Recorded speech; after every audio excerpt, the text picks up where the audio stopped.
Hmm. Greetings, everybody. We've got a full house here today, and it's a Sunday. We've got people coming and going, so excuse any background noises.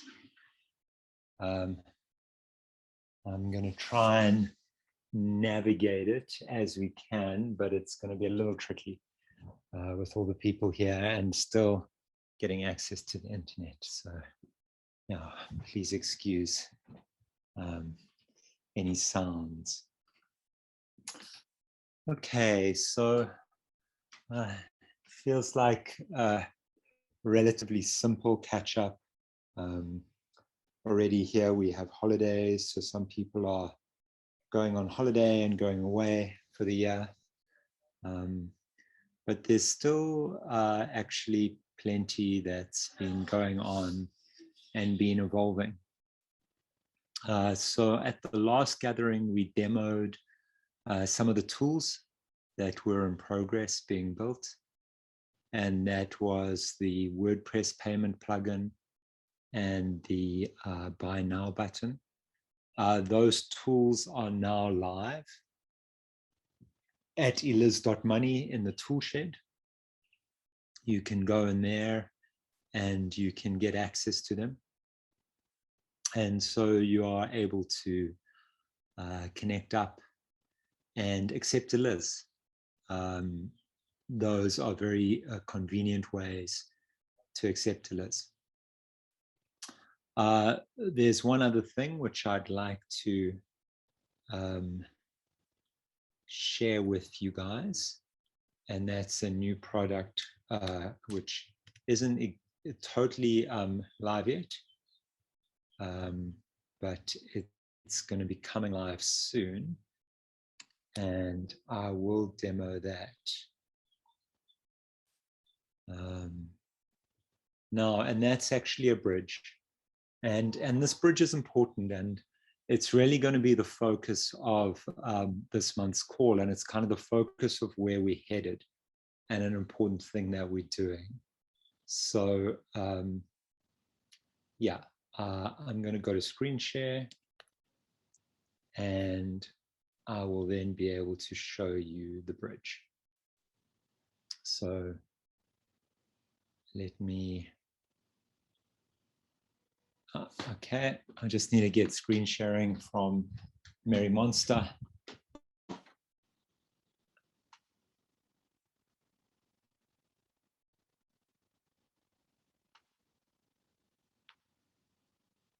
All right. Okay.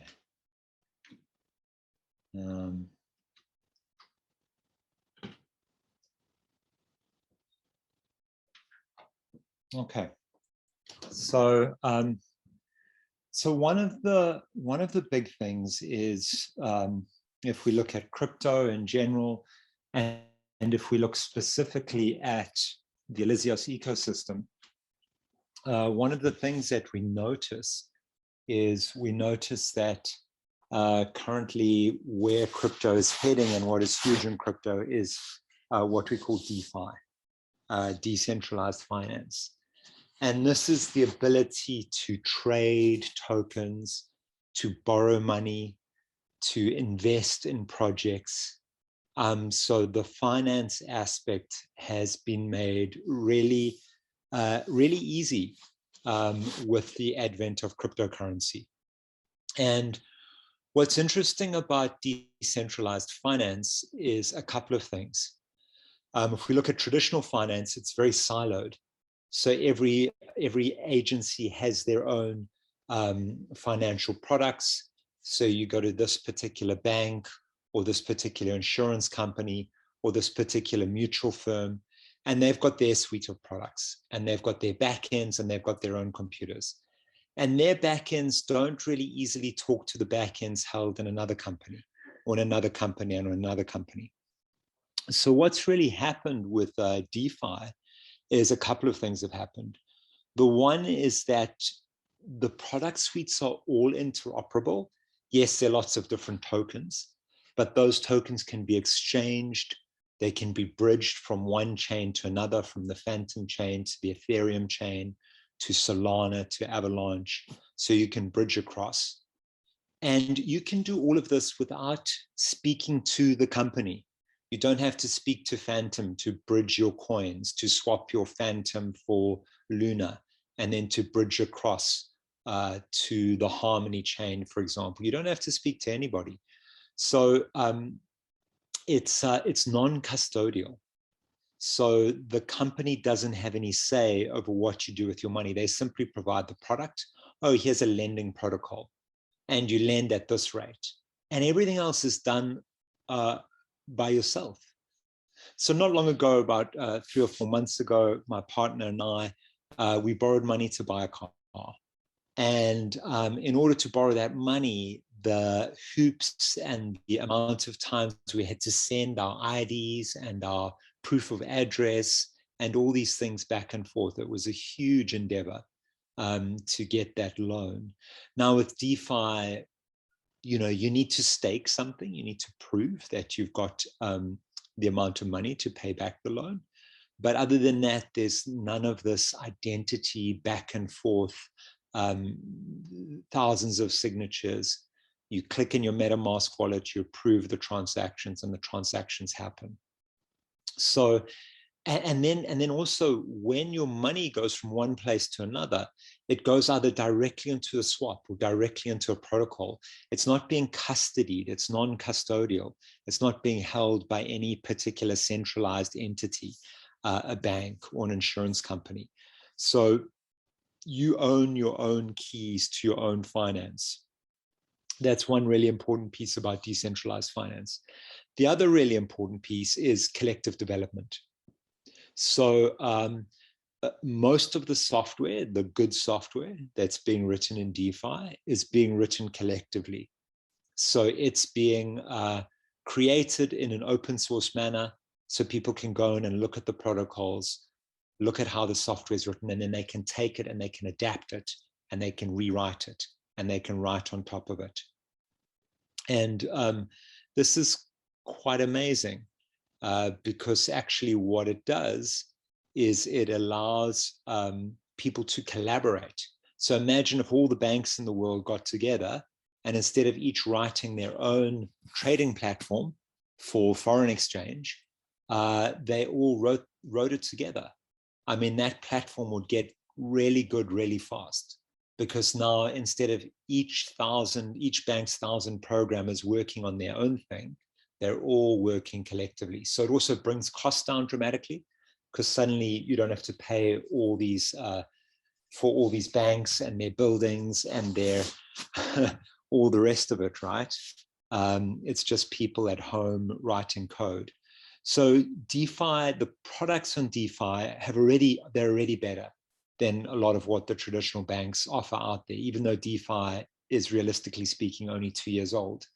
Its software systems have already surpassed that of traditional banks. So these two things, that it's non-custodial and that it's collectively developed, are really what are powering DeFi and making it so much bigger than traditional finance. However, DeFi is still very much in the kind of metaverse crypto world. You've got to have money to get into DeFi. You've got to have some capital. You've got to bridge that money across to crypto in some way. So you have to have a bank account and be able to buy some Bitcoin at some point. So really, DeFi, it's kind of like it's opening up to the middle classes what was available, you know, just really for the very rich. This ability to have your own strategies and pools for finance. And even more, it's opening up even more than that, but it's kind of giving the sort of middle classes the same leverage that before was only for the elite. What Elyseos is working with really, and it's not the only piece of Elyseos, but one very important piece of Elyseos is the ability to buy and sell products and services anywhere around the world using the ELYS token. And Elyseos is really, in many ways, pioneering de-commerce. So decentralized finance, DeFi, decom, decentralized commerce. And where we are trying to make it so that a rural subsistence farmer can grow some medicine in the jungles of Central Africa, and they can then get into town, put that medicine in the post and ship it to someone elsewhere in the world, and they can get paid for it. And they can get paid fairly. There are ways to make sure that the plant medicine is legitimate. And then not only that, it's, you know, somebody who offers a particular teaching, who's sitting in Asia. Maybe it's somebody in central China who teaches the I Ching, and they want to offer to students. But how are we going to do payments and currency translations, all of this? Elyseos lets you do all of that without needing all the steps in between. So that's kind of the part of one of the promises of the Muti market, the place in Elyseos where you buy and sell, is this d-commerce. And d-commerce really does for the rest of the world what DeFi does for the middle class around finances. D-commerce opens up the ability to trade to everybody. You know, we want it to really be available to anybody, no matter whether they have a bank account, whether they have a street address. We want to enable everybody around the world to trade their services, specifically in our niche. So we're not selling bicycle parts. Elyseos is selling something in the realm of consciousness, awakening, connecting, personal development, soul, spirit journeys. That's our realm that we work within. So anybody working within that realm should be able to trade anywhere in the world. And in many ways, we're pioneering it. There's not much around about e-commerce. The tools are pretty new, so we're having to build some of them, and we're having to build out and develop the e-commerce suite. And we're talking with Phantom about it. So this brings us to this bridge now. So you can have a look at the screen, and here's the bridge. So one of the key pieces around decentralized commerce is, you know, people can sell their product for ELYS. So they just need a phone and a little web browser, and they can set up a payment plugin. You know, we have these plugins now. ELYS.money. I'll show you the plugins which we've developed, which work very well. I demoed those last week in the tool shed here. And we've got the WooCommerce plugin, so you can get your WordPress website to accept payments. And we've got the Pay with ELYS button. And you can see here the buttons, right? And you can just plug those into any website. So, you know, our hypothetical person out in the jungles of China, he needs to get his young nephew to plug this into a website, and they can then accept ELYS, and they can get it landing in their wallet wherever they are in the world. So the tools, we've now built the tools to enable decentralized commerce. But now you've got ELYS. So what is our hypothetical person in the jungles of Central Africa going to do with 1,000 ELYS? It's like, well, there's not much that they can do, really. So let's say that person is in Cameroon. Well, but what about Bitcoin? So maybe they can't do anything with ELYS, but can they do something with Bitcoin? So it's a very interesting website here called localbitcoins.com. Okay, so let's have a look. Local Bitcoins. Okay, so we want to sell some Bitcoin, and let's say we're in Central Africa. So let's try Cameroon. Okay. And let's see what we find. It's defaulted to South Africa. Let's try that again. Cameroon amount, say 5,000 Central African francs, search. Okay, here we've got 2 people in the Cameroon who are transacting in Bitcoin. So let's try China.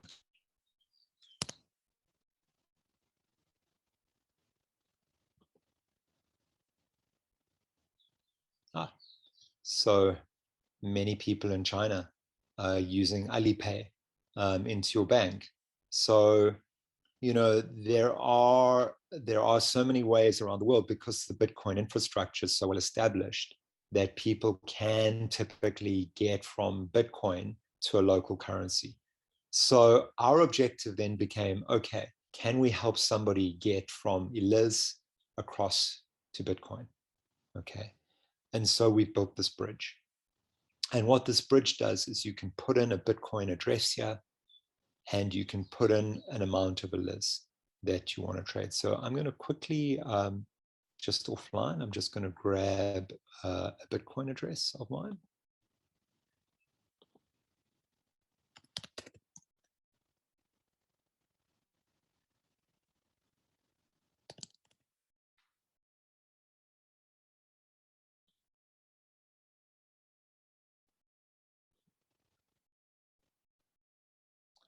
Okay, so I've got my Bitcoin address. And I'm going to put it in here. And I'm going to bridge 350 ELYS to my Bitcoin address. So the first thing I need to do is I need to connect up to my MetaMask wallet. There we go. Okay, now the first step is I've got to swap ELYS to Phantom. So it's all here in the bridge.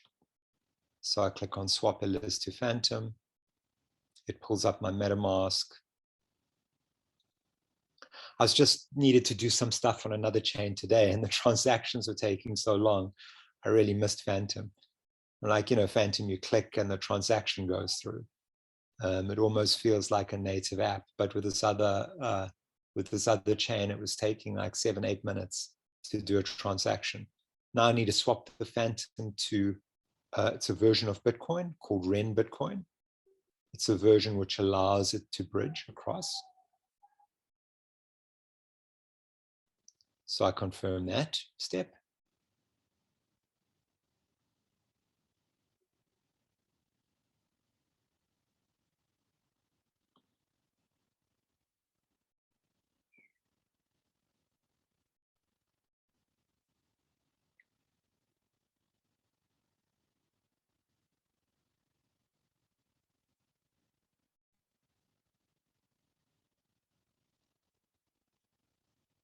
And now it's going to, there we go. And now I can bridge to Bitcoin.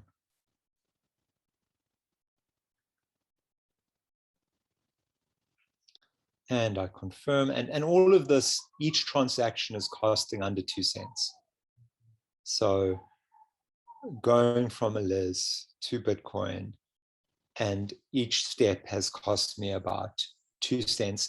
There's a little bit of a fee from the bridging into Bitcoin, and normally that fee is around $1. So there is that that one fee. So, you know, if people don't want to pay too high fees, then it's like, wait, collect up your ELYS for a while, and then bridge across to Bitcoin. And now it's doing my final piece of bridging.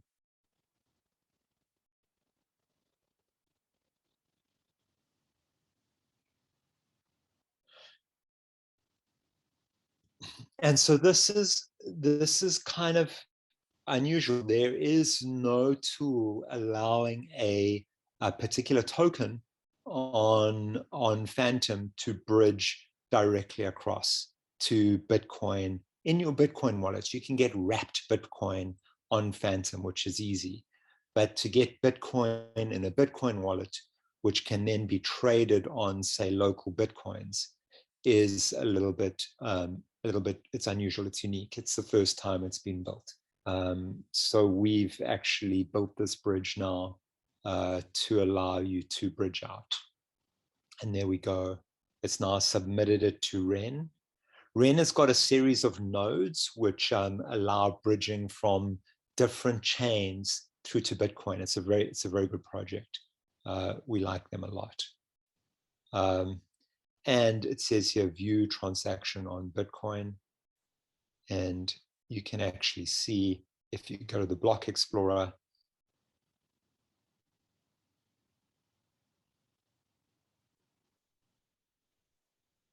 in here,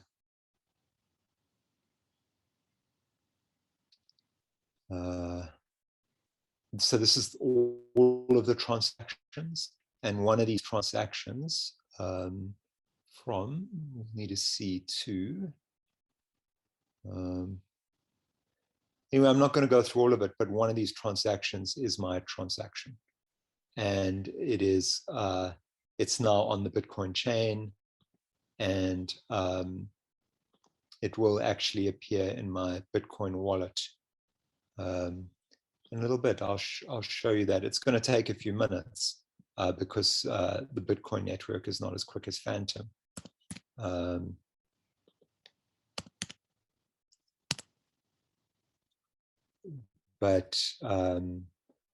Yeah, I can log in a few minutes there, and I will be able to show you that particular transaction. And here on our bridge, we show the transactions in Phantom, we show the transactions on Ren, and you can see that transaction on the Bitcoin chain. So that's the big piece that we've been working on the kind of technology and development side. I've got Kundalini Mayor and Mary Monster here, so I'll let them fill you in a bit on what they've been busy with and what they've been doing on their side of things. Yeah, just one or two more things to say about this. So we've now built the tool. We're going to build the tool the other way so that people can come in via Bitcoin also. It's a little bit less important because, you know, if you're going out, you know, you can just start selling something and you can earn ELYS. So you don't necessarily need to buy ELYS to get into the Elyseos ecosystem. You can be given it, you can earn it, you can sell your products in ELYS. So the important step was for people to be able to get out and to be able to bridge out to Bitcoin. One of the problems we're sitting with here is that this tool, Ren Bridge, the Ren project, Ren BTC, who we're using, Ren BTC and Phantom has got a very small liquidity pool. The current liquidity is about $12,000 on Phantom, which is very small. You know, like some of the bigger liquidity pools are sitting in the millions of dollars for liquidity. And I think that Ren BTC and Phantom should have liquidity in the hundreds and thousands and millions of dollars. So I've actually been in deep negotiation and discussion with both the Phantom Foundation and the Ren Foundation about creating liquidity. And they're like, oh, well, we can't create the liquidity directly. We need to incentivize it. But they're very excited and they're watching this project. I've almost been getting up and shouting. I've been like, look, it's great to allow DeFi and allow wealthy people to become even wealthier. But the promise of crypto is to that it's available to everybody and accessible to everybody. And in order to do that, we need to be able to bridge across easily, ultimately to fiat currencies. And the way in which we bridge to fiat currencies is through Bitcoin. And so this liquidity for Ren, Bitcoin, and Phantom, the liquidity pair is very, very important. So I've almost been like hammering on at them and going like, come on, guys, we've got to get this together. And they're listening. They're really listening, and they're kind of like, okay, we're going to try and figure out a way to do it. So they're going to help us with publicity and letting people know about the pool and how important it is, and talking a little bit about decom. So, you know, it's been a good opportunity for us to engage with these bigger protocols like the Phantom Foundation and Ren Bitcoin, and talk to them about our vision and what we're trying to implement and what we're trying to create. And we've managed to build some good relationships there. It's part of the conversation that we're having to figure out a way to get this liquidity. So we'll see next week. We'll pick that up in the week. But hopefully we'll have some good news about that soon. And then this bridge is still in beta, so use it at your own risk. You can find it here, elysbtc.netlify.app. You can see that address. I don't recommend you use it too much now because we haven't officially launched it on Elyseos. Ideally, we want to launch it with both-way bridges, with the bridge out and the bridge in. But this was necessary for testing and to start opening those dialogues with people like the Phantom Foundation and Ren BTC. So that's a report from the technology development side of things. Other than that, we are doing well in terms of bringing on board. We're bringing on board additional equity into the Elyseos ecosystem. So we've started discussions with a number of whales and sharks and dolphins, those not quite whale level, to come in really to kind of set us up for the rest of the epoch in terms of deeper liquidity and capital needed for Elyseos to expand. The foundation team is now up to 8. So there are eight team members, all working in different areas. It's probably about 50-50 split between tech and marketing and development. You're going to hear about Aloha Bokayé from Mary Monster, and a bit more about marketing and communications and what we're doing from Kundalini Mayor.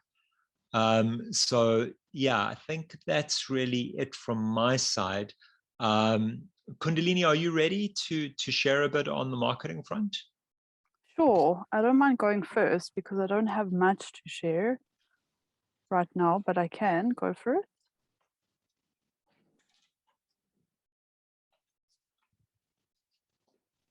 Okay. Just going to stop the sharing right now.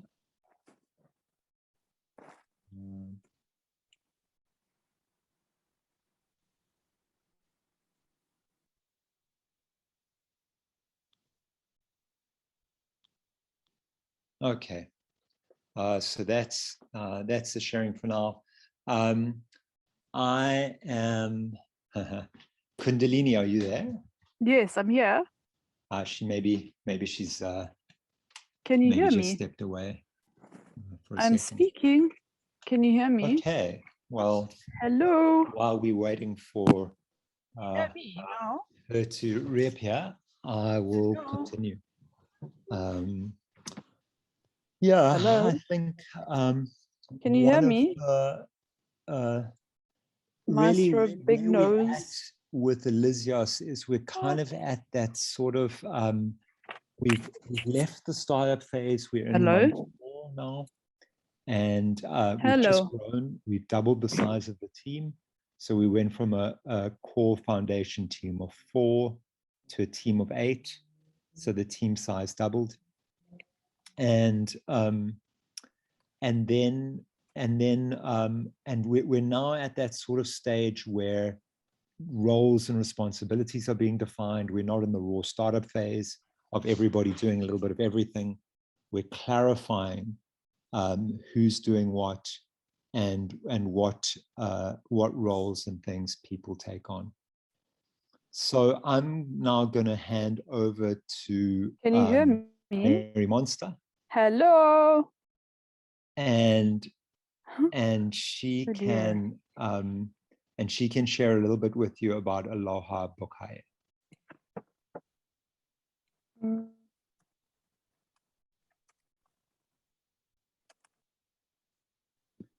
Okay, aloha. Oopsie daisy. I don't know how that happened. I pressed the wrong thing. Kundalini, you are actually coming through now. I'm not sure why you weren't just now. So if you'd like to, Oh, can you hear me now? yes, yeah, you can Yes. go Oh, ahead now. Yeah. strange. Sorry about that. Hmm. Cool. Just waiting for that to pass.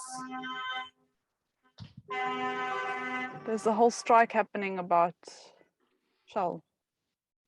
Yeah. Hmm. Are people Yeah. hitting them? Yeah, they're kind of near the street. So yeah, people are, a lot of the oil trucks are driving past and hooting. Yes, Funny. ban shell. Ban shell.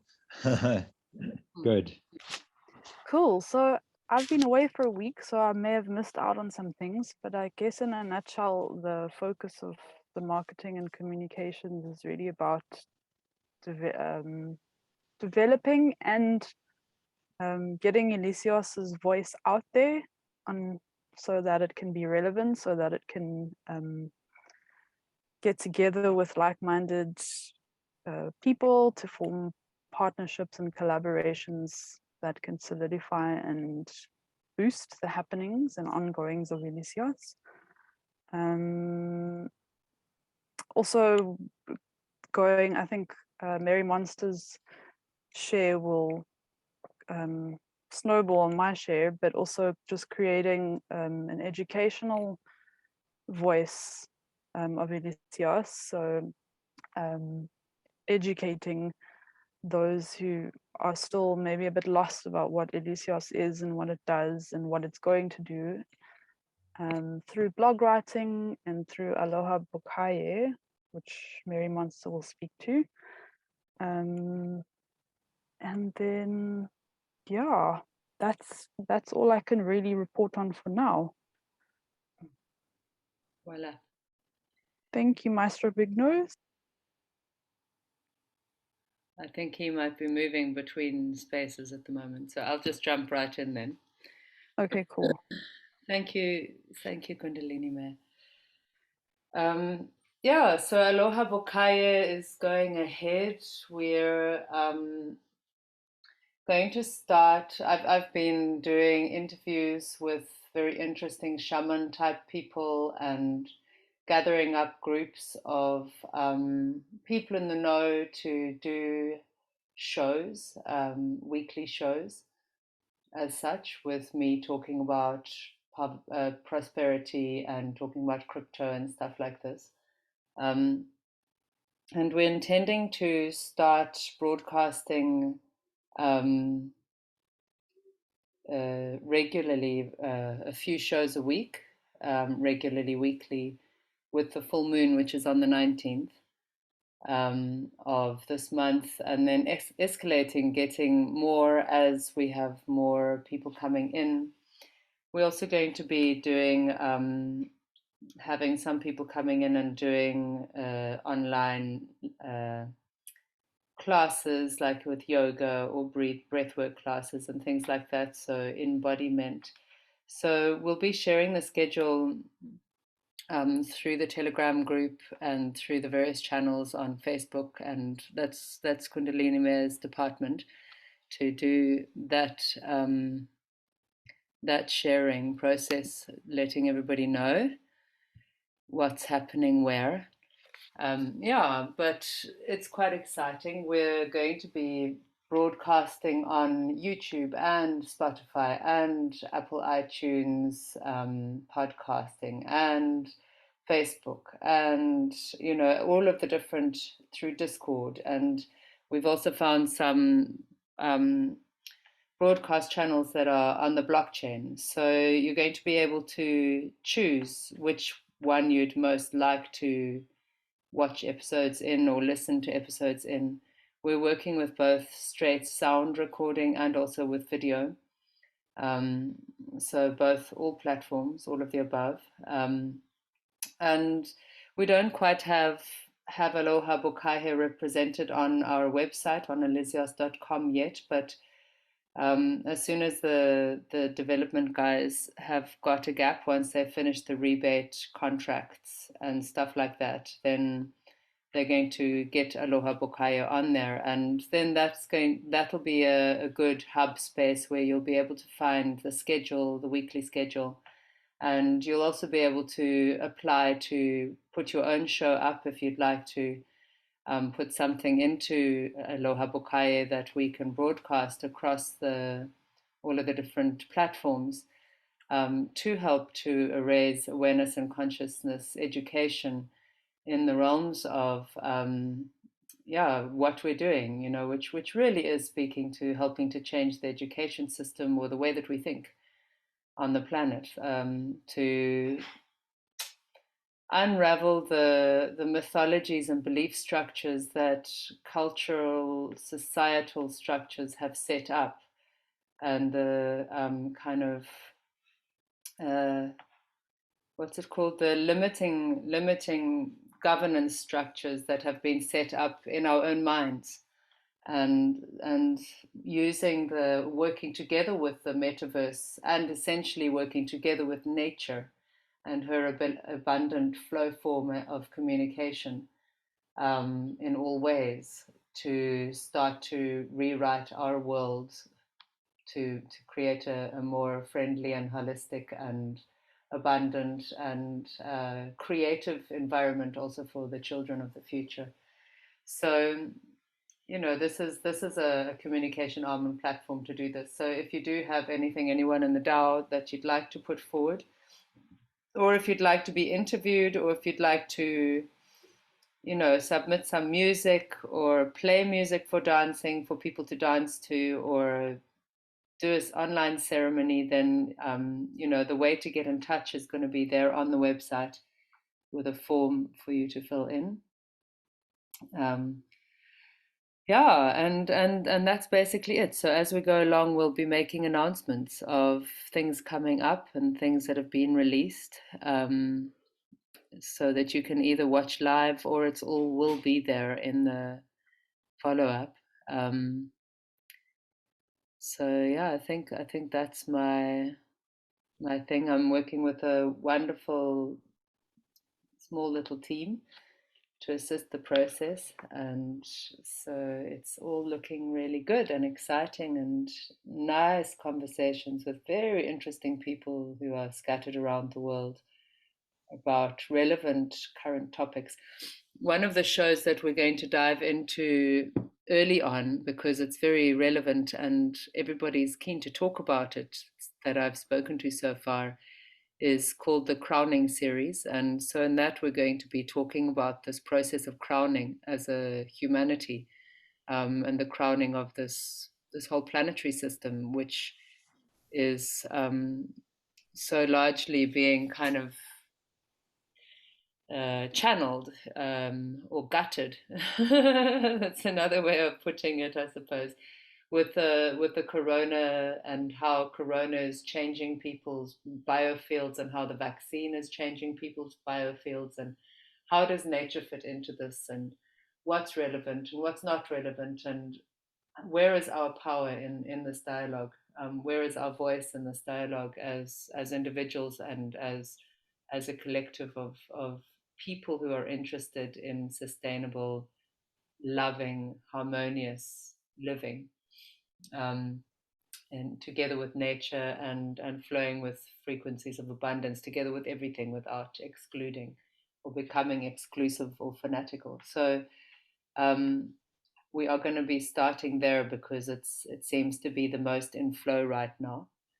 So I'm looking forward to those conversations, and look forward to sharing them with the DAO and whoever else watches and happens across us through that media.